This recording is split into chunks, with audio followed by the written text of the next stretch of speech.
என்னங்க மேம் உட்காந்து ஸ்டிச் பண்ணவே ஸ்டார்ட் பண்ணிட்டீங்க போல.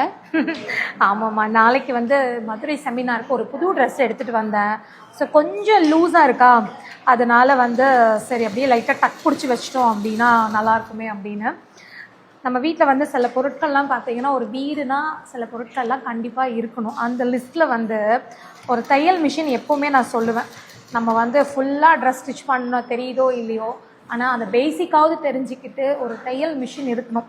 இன்றைக்கெலாம் வந்து ஒரு ட்ரெஸ் வந்து ஆல்ட்ரு பண்ணணும் அப்படின்னா அவ்வளோ சீக்கிரம்லாம் எங்கேயும் கொண்டு போய் நம்மளால் வந்து ஆல்ட்ரு பண்ணிடவே முடியாது.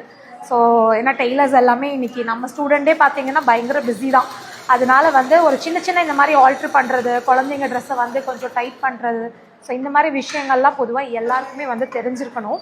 இதெல்லாம் நம்ம வந்து யாருக்காகவும் வெயிட் பண்ண தேவையில்லை. நான் ஃபஸ்ட்டு கற்றுக்கிட்டது வந்து எப்படி சொல்கிறது, டைம் பாஸ்க்காக தான் கற்றுக்கிட்டேன்னு சொல்லலாம் சில ஸ்கூல் டேஸில்.